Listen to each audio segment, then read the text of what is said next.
Well, viewers, those are the headlines and our top focus. The United Nations Security Council has condemned an assault by Sudan's paramilitary rapid support forces on Al-Fashir in North Darfur. Senior UN official has warned that no one is safe and the risk of mass atrocities, ethnic violence and sexual abuse remains alarmingly high as well. Sudan's conflict, remember, erupted in April 2 years ago after tensions between the Sudanese army and the RSF over a civilian transition plan of power had taken place. The RSF, of course, grew out of the Janjaweed militias responsible for killing some 300,000 people during Darfur's earlier conflict. More than 4 million people have fled their homes, including over 900,000 crossing into neighboring countries.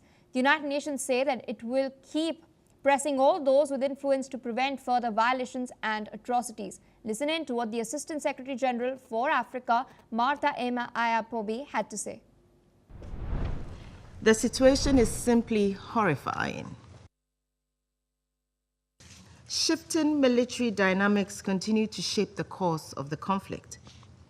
The human cost is profound.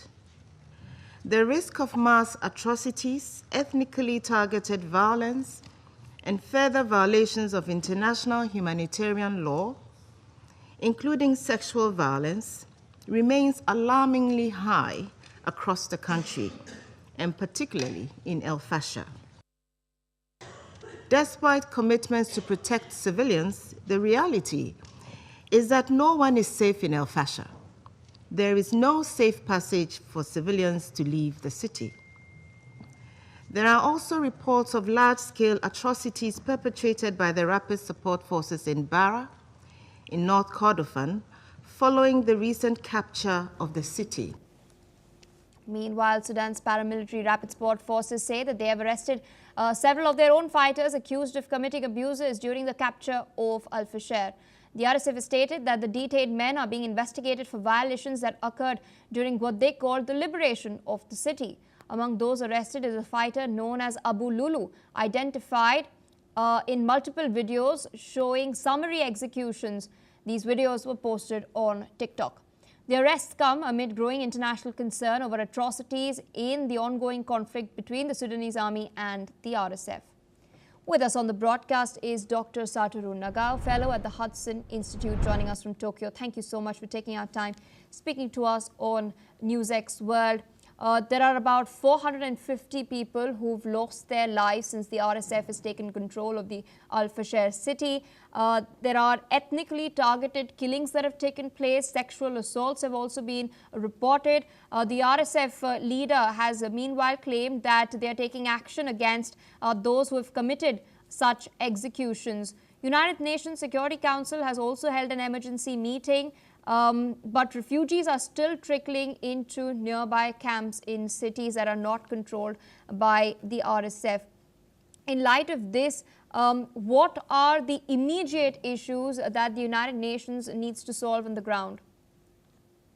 Simply said, what happened exactly is unclear, but at the same time, huge and high level of atrocity has happened against civilians. There's a high possibility that it has happened. Because this case, one of the cases we hear is more than 460 as killed in the hospital.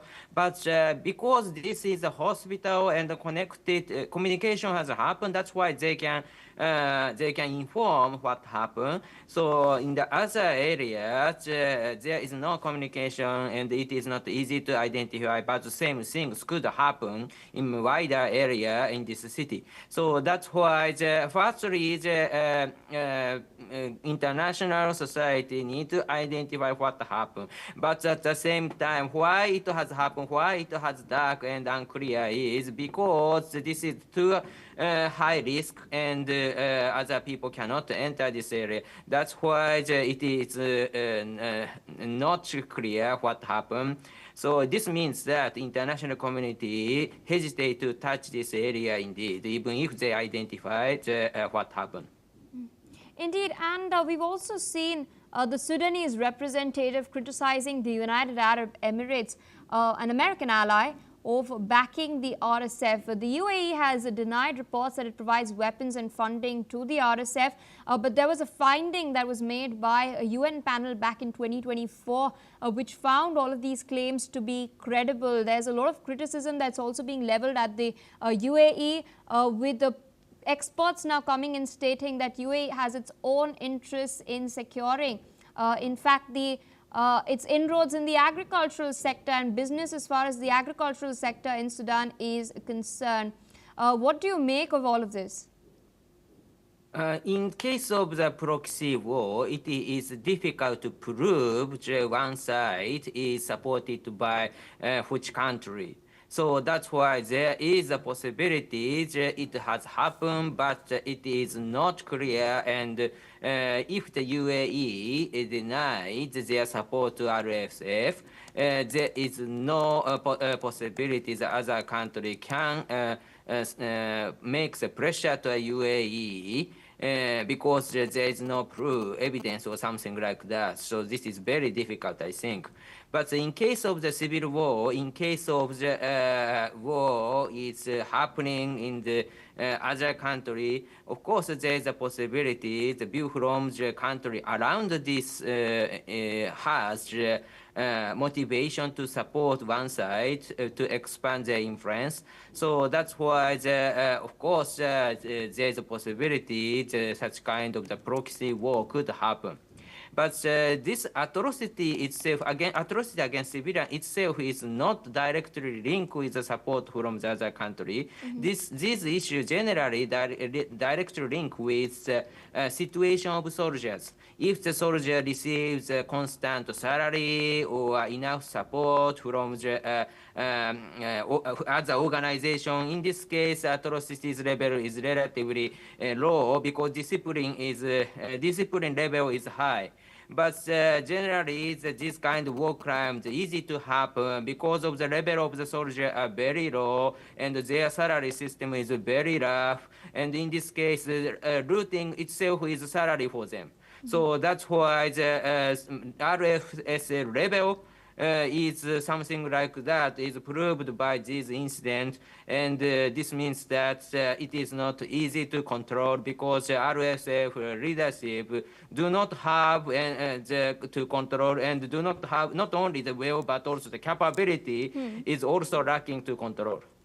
Indeed, sir. I request you to stay on with us as we're shifting focus to what's taking place in the border between Tanzania and Kenya. Now, the border town of Namanga in Kenya has witnessed